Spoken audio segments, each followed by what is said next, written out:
تو اس ٹرائل کے دوران عدالت کے سامنے کوئی سائفر جو ہے وہ پیش نہیں کیا گیا۔ جب عدالت کے سامنے پیش نہیں کیا گیا تو وہ پبلیکیشن میں کیسے شائع ہو گیا؟ بلاول صاحب صحیح تھوڑا خیال کریں، صحیح آپ کیا بات کر رہے ہیں۔ اور دوسری بات یہ ہے کہ ابھی عمران خان صاحب کا جب سائفر کا ایک کیس چل رہا ہے تو جج صاحب نے یہ پوچھا ایف آئی اے پروسیکیوٹر سے کہ بھائی سائفر ایسا کیا تھا، سائفر میں کیا تھا جس کو بیس بنا کر عمران خان صاحب کو سزا سنائی گئی، ذرا سائفر لائیے دکھائیے، یا آپ نے دیکھا ہے؟ پی ٹی آئی کے وکیل سے پوچھا گیا تو پی ٹی آئی کے وکیل نے، عمران خان صاحب کے وکیل نے کہا جی سائفر ہم نے کوئی نہیں دیکھا، کہتے ہیں کہ وہ بڑا سیکرٹ ہے، کہتے ہیں کہ وہ بڑا سیکرٹ ہے، وہ اگر کسی کو دکھایا تو ہمارا کوڈ لیک ہو جائے گا۔ اب بلاول بھٹو زرداری صاحب بتائیں کیا اب کوڈ لیک ہو چکا ہے پبلیکیشن میں شائع ہونے کے بعد؟ کیا وہ کوڈ دشمن کے ہاتھ لگ چکا ہے؟ اچھا، اور دوسری بات یہ ہے کہ بلاول بھٹو زرداری صاحب یہ بات تو کر رہے ہیں کہ سائفر تھا اور اتنا خطرناک تھا کہ دشمن کے ہاتھ لگ جائے تو جناب ہمارا یہ راز فاش ہو جائے گا۔ تو بھئی اگر ہے اور اتنا سیکرٹ ہے تو بلاول بھٹو زرداری صاحب یہ مطالبہ کیوں نہیں کرتے کہ اس پر کمیشن بنایا جائے،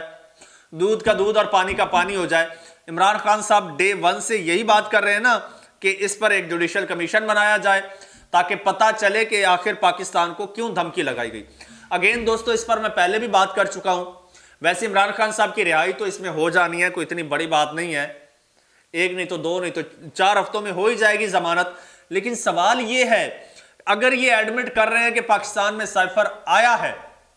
تو یار آپ کی غیرت کہاں مر گئی ہے؟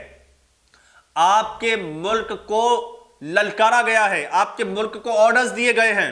اور کہا گیا ہے کہ اپنے منتخب وزیر اعظم کو ہٹاؤ۔ اور بلاول صاحب اگر آپ مطالبہ نہیں کرتے تو اس کا مطلب ہے کہ آپ بینیفیشری ہیں، بلکہ پی ڈی ایم کی پوری حکومت اس کی بینیفیشری ہے۔ اور پہلے یہی لوگ سائفر کو جھوٹا کہتے رہے، سائفر کو جھوٹ کہہ کے ان لوگوں نے اس کو کیش کروایا، اور اب سائفر کو سچ کہہ کے اس کو کیش کروا رہے ہیں۔ اگر بلاول بھٹو صاحب کہتے ہیں سائفر سچ ہے، اس کی کاپی گم ہوئی نہ ہوئی، اب کیس کیا ہے عمران خان صاحب پر؟ کیس یہ ہے کہ جی اس کو اپنے ذاتی مقاصد کے لیے استعمال کیا، اپنے فائدے کے لیے، وہ بھی ایک بھونڈا سا کیس بنایا گیا ہے کہ جی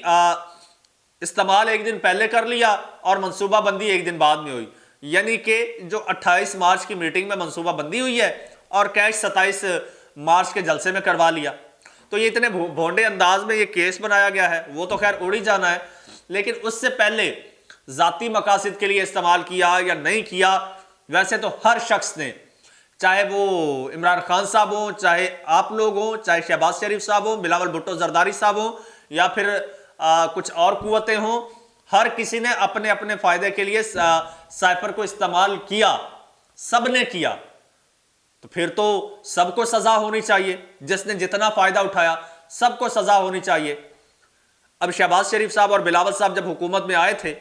اسی کی بنیاد پر آئے تھے نا، پھر ان کو بھی سزا ہونی چاہیے، سائفر کو ان لوگوں نے بھی کیش کروایا، استعمال کیا۔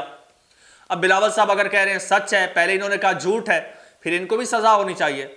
مسئلہ یہ نہیں ہے، پوائنٹ یہ نہیں ہے، سوال یہ نہیں ہے، بلاول صاحب ہوں یا پھر شہباز صاحب ہوں یا پھر خان صاحب ہوں، سب کو یکجا ہو کر یہ مطالبہ کرنا چاہیے کہ اس پر جوڈیشل کمیشن بنے اور اس کی تحقیقات ہوں،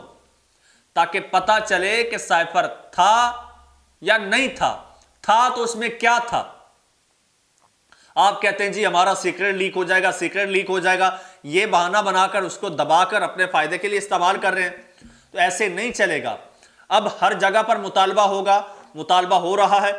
پہلے اسمبلیوں کے باہر ہو رہا تھا، اب اسمبلیوں کے اندر ہو رہا ہے، اب عدالتوں میں بھی ہو رہا ہے، اور عدالتوں میں بھی یہ مطالبہ ہوگا کہ اب